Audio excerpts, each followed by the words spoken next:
Sometimes the darkest monsters don't look like monsters at all. A quiet man traveling across the world with nothing more than a camera and a Bible. He called himself a photographer, an English teacher, a missionary, and people believed him. They opened their doors, they trusted him with their children. But behind that mask of kindness and faith was something darker, a predator with no limits. This is the story of Richard Huckle. On paper, he looked like a man devoted to service. In reality, he was leaving behind broken childhoods, stolen innocence, and scars that will never heal. And tonight, we're pulling back that mask to reveal how one man's obsession spread across continents, and how, in the end, justice finally found him. Let's begin.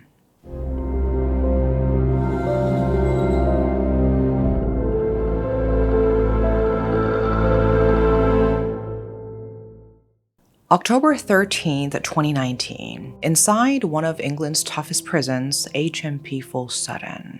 Behind those cold concrete walls, one man's life ended in the most brutal way you can imagine. He was tied up, beaten, strangled, tortured for over an hour, 78 minutes. His killer later said it was poetic justice, that he wanted his victim to feel what the children felt. So, you're probably wondering, who was this man? What could he have done to deserve such a violent end, even among criminals?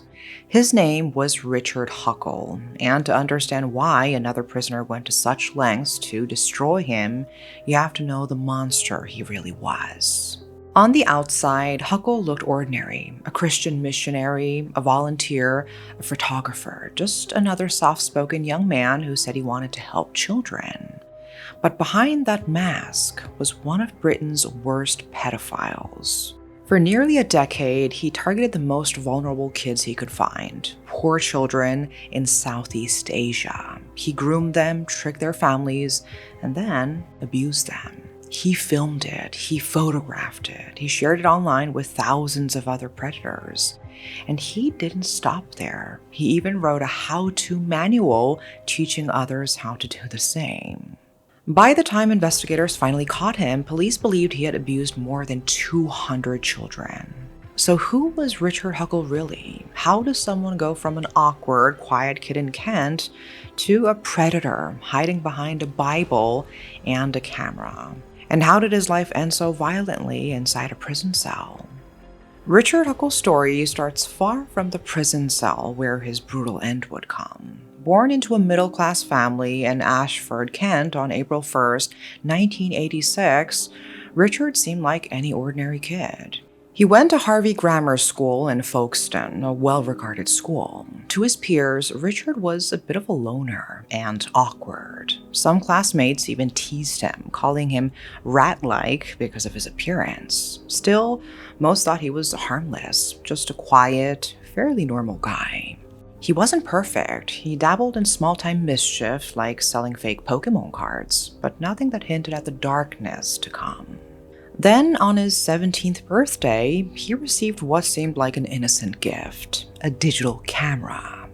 That camera would spark a passion for photography, promising a bright future. By 2004, Richard found a new anchor, Christianity. He joined the Ashford Baptist Church. To most, he was a soft-spoken young man, quietly trying to find his faith and place in the world. But not everyone was convinced. A pastor in London later recalled feeling uneasy, that Richard seemed less interested in worship and more drawn to the children in the pews. Meanwhile, his photography blossomed. He began documenting church events and found his calling behind the camera. His passion grew so much that he changed his studies to focus on photography at Kent College. After leaving school, Richard embarked on a gap-year adventure with World Challenge, a program that sent him abroad from 2005 to 2006. Now, he traveled to Malaysia, beginning with an animal conservation initiative, but it wasn't long before he gravitated elsewhere, away from the conservation work and towards schools and orphanages, places that, tragically, offered him exactly the kind of access he seemed to want most. At first, Richard's placement during his gap year didn't go as planned. The orphanage he was meant to join couldn't take him in. Instead, Richard, along with another traveler, Sammy G, was reassigned to a local school where he assisted in teaching English to young children. Sammy would later remember Richard as nervous, withdrawn, someone who kept to himself.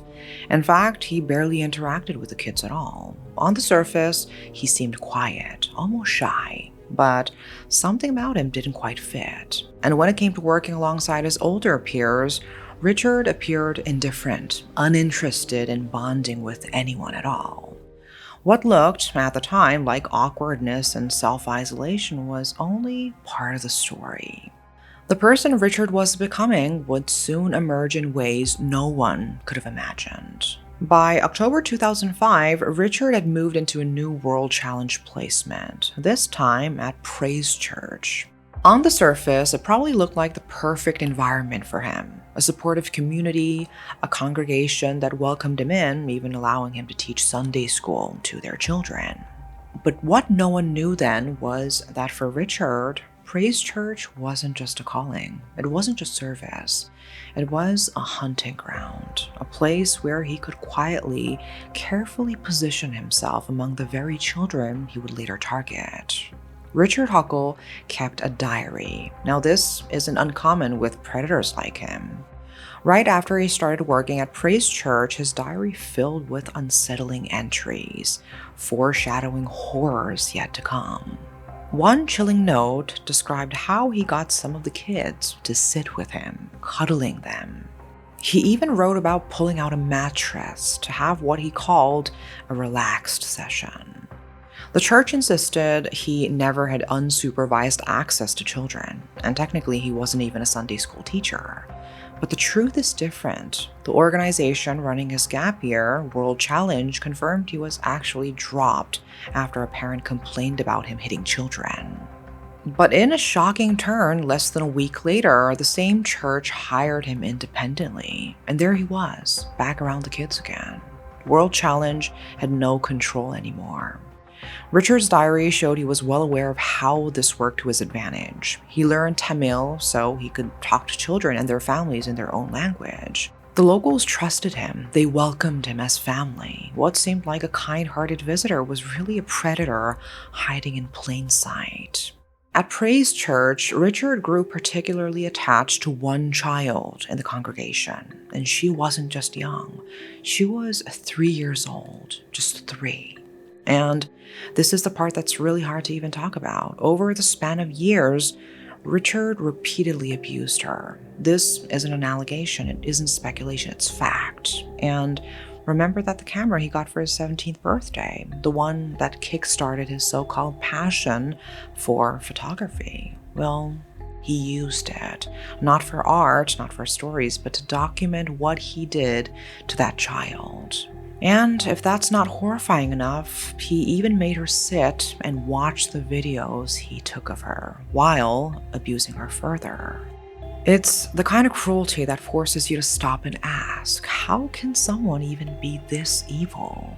That little girl Richard targeted actually told her father what was happening. She tried to speak up, and instead of being believed, she was brushed off, told to keep quiet.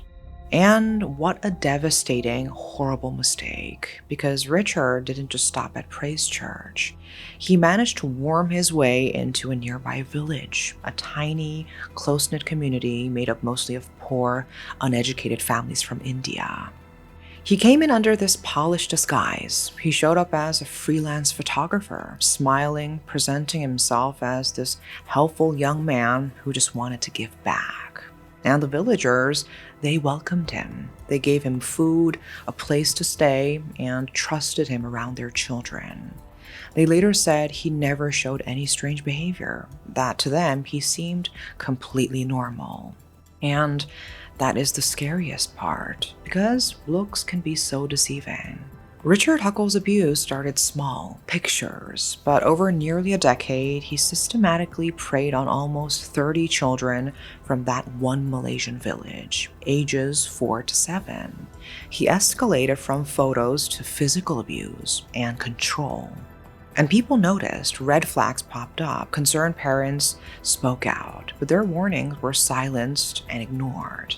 Meanwhile, Richard's abuses continued unchecked. In 2006, during a 2-week trip to Cambodia, he stayed with a local family. But behind that seemingly normal arrangement, he was abusing a 2-year-old girl. Even more chilling, he allegedly raped 2 girls aged 4 and 6 on that trip.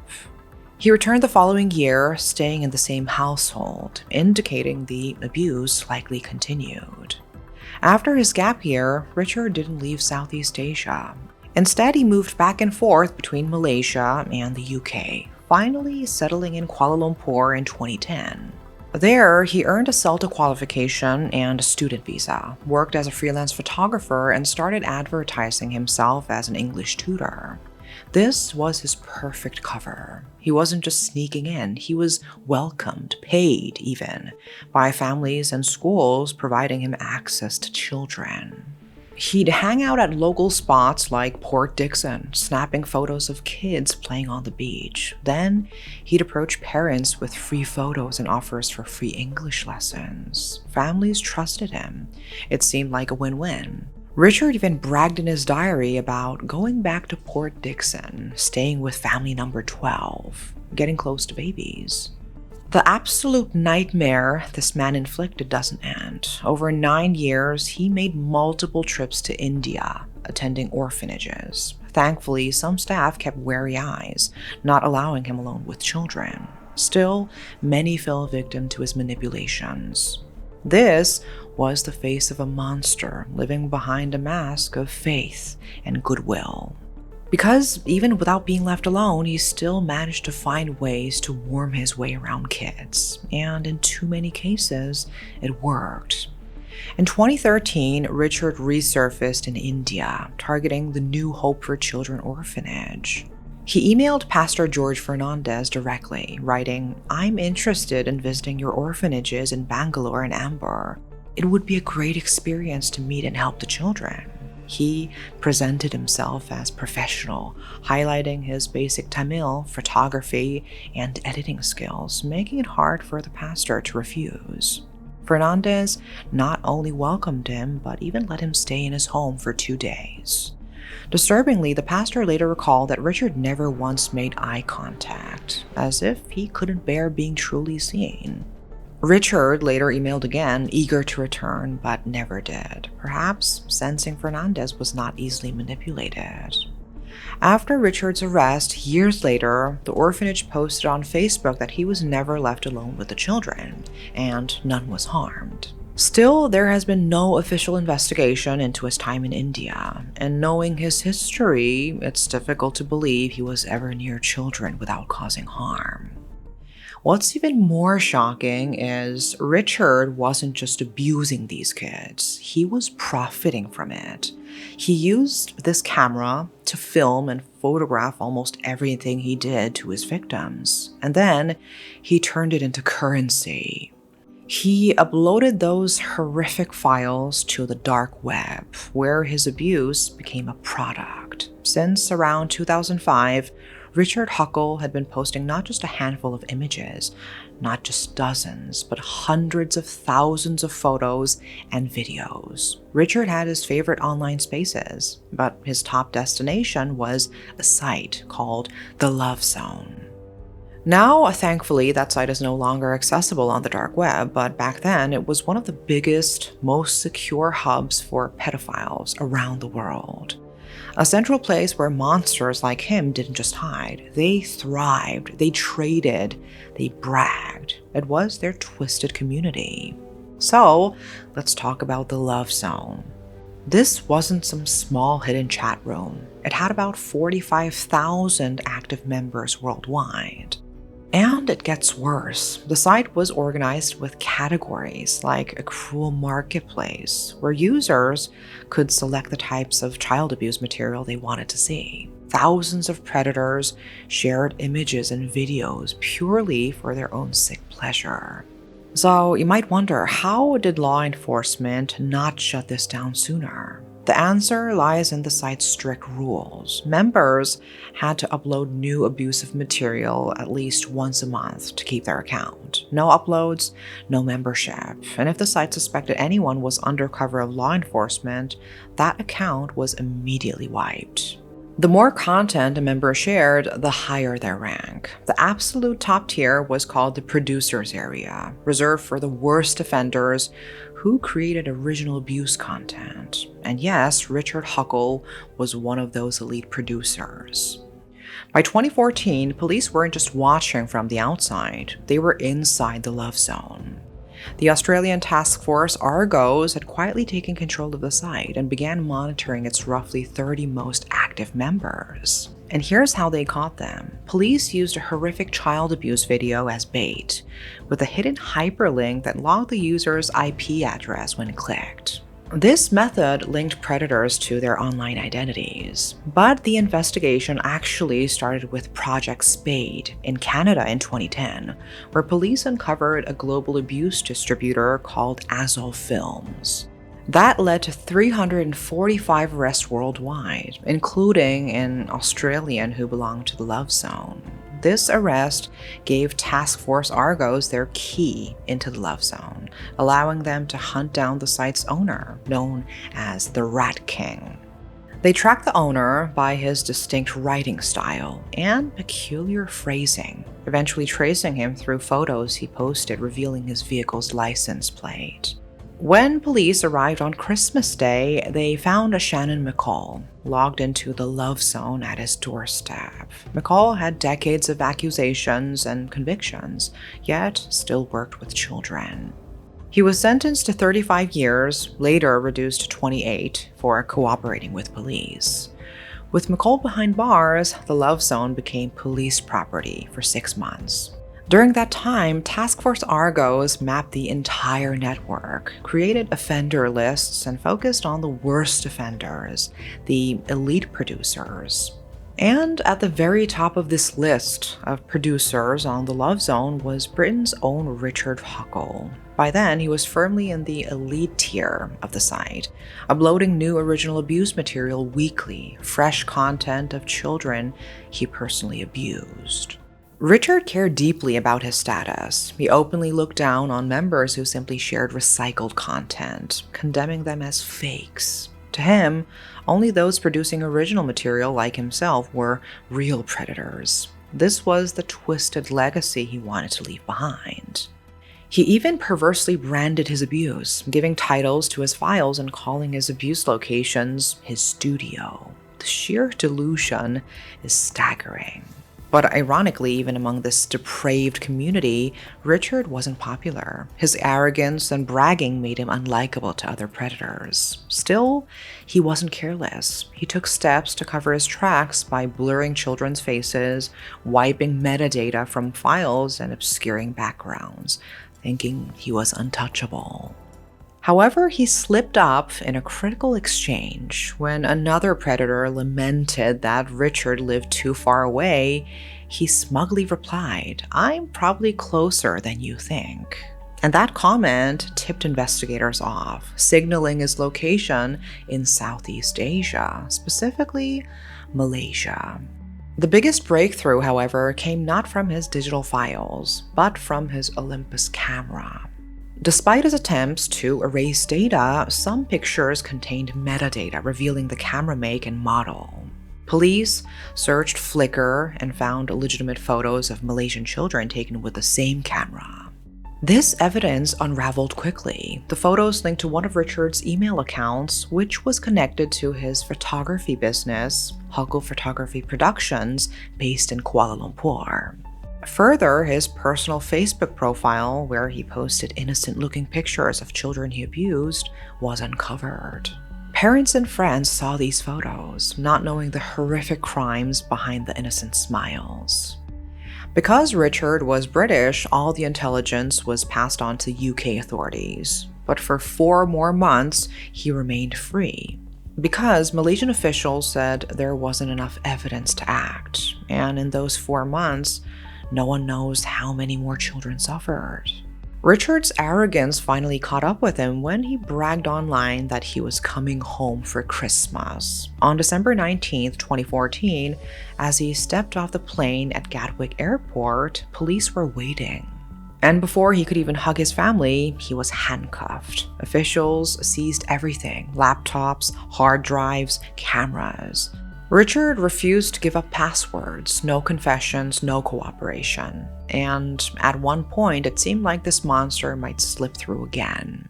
Then something bizarre happened. He was released on bail and sent back to live with his parents in Ashford, which is insane. But here is the twist. His own mother cracked him. He confronted and pressed him, and he confessed everything. Horrified, his parents begged police to arrest him immediately. That confession was the turning point. Richard Huckle was charged with over 90 counts of sexual offenses against children. And there was more. He'd written a pedophile manual, a disturbing how-to guide for other predators to commit crimes and avoid getting caught. He was then remanded without bail. Richard initially pleaded not guilty, but eventually admitted guilt to 71 of 91 charges, which included possessing and creating over 20,000 indecent images and videos. His victims ranged from 12 years old all the way down to a 6-month-old baby. Of the 23 children police could identify, 22 were from Malaysia, 1 from Cambodia. So yes, the smiling Christian missionary and soft-spoken photographer was actually one of Britain's worst pedophiles ever caught. His list of convictions included 3 counts causing a child under 13 to engage in sexual activity, 3 counts causing a child under 13 to engage in penetrative activity, 6 counts assault by penetration, 12 counts taking indecent photographs of children, 13 counts of raping a child under 13, 31 counts sexual assault on children under 13. Add to that, creating over 20,000 indecent images, advertising child abuse online, and publishing that infamous pedophile manual, his twisted instruction book for predators. And while those identified charges were damning, prosecutors made one thing very clear. What they had proved was only the tip of the iceberg. They believed Richard had actually preyed on over 200 children across multiple countries. His abuse stretched across Southeast Asia, and when he wasn't harming kids directly, he was online boasting about it, shamelessly, like he wanted recognition, like he wanted to be remembered for what he'd done. At sentencing in the Old Bailey, Richard Huckle received 22 concurrent life sentences with a minimum term of 25 years. But Richard wouldn't even live out 3 full years of that sentence. In October 2019, inside HMP Full Sutton, he was brutally murdered by fellow inmate Paul Fitzgerald. So here's who Paul Fitzgerald was. The court described him as a psychopath with complex mental health issues, including a mixed personality disorder and a gender identity condition. He identified as a woman named Kira, though some say it was just an act. From a young age, Paul's life spiraled dangerously. At just 13, he was convicted of indecent assault. By 15, more convictions piled up. And by 16, his record included battery, criminal damage, and worse. His crimes escalated. It's believed that one of his early victims was a 15-year-old girl. Then, in 2009, aged just 18, he attacked a 59-year-old woman in West Yorkshire, approached her pretending to ask for directions, then pulled a metal fork to her face and threatened to stab her if she didn't comply. Luckily, she escaped and reported him. This led to Paul's arrest and conviction for false imprisonment with intent to commit a sexual act. The court declared he was a serious risk and sentenced him to an indefinite term. When police searched his belongings, they found diary entries detailing terrifying fantasies, enjoyment in violence, desire to abuse children, and unshakable belief that no one could stop him. And by 2019, Paul's fantasies became reality. He planned to kill multiple inmates, but only one became his victim, Richard Huckle. On October 13th, Paul entered Richard's cell, bound him with cable ties, and unleashed a gruesome 78-minute assault, bashing his head, raping him with a spoon handle, stabbing him in the nose, and ultimately strangling him with a cable. And there was no intervention. Richard died in that cell. When questioned, Paul admitted the attack was cold-blooded and even confessed to enjoying it, calling it poetic justice, intended to make Richard feel what the children felt. He showed no remorse, blamed his actions on his mental health, and shockingly said he even wanted to cook and eat parts of the victim. The jury didn't buy his excuses. He was sentenced to a minimum of 34 years in prison. So the man who once thought he could hide behind faith, photography, and false goodwill ended his days painfully and violently as some saw fit, closing the chapter on one of UK's most horrific abuse cases. This case is disturbing and deeply sad. It shows us how someone can hide behind trust, behind good intentions, and do unthinkable harm. Richard Huckle's life ended violently in prison, but the damage he caused lives on the victims he left behind. Their pain is the real story here, not his ending. It's a reminder for all of us to stay vigilant, to protect the most vulnerable, and to never assume evil always looks obvious. That's the case for today. Thanks for watching.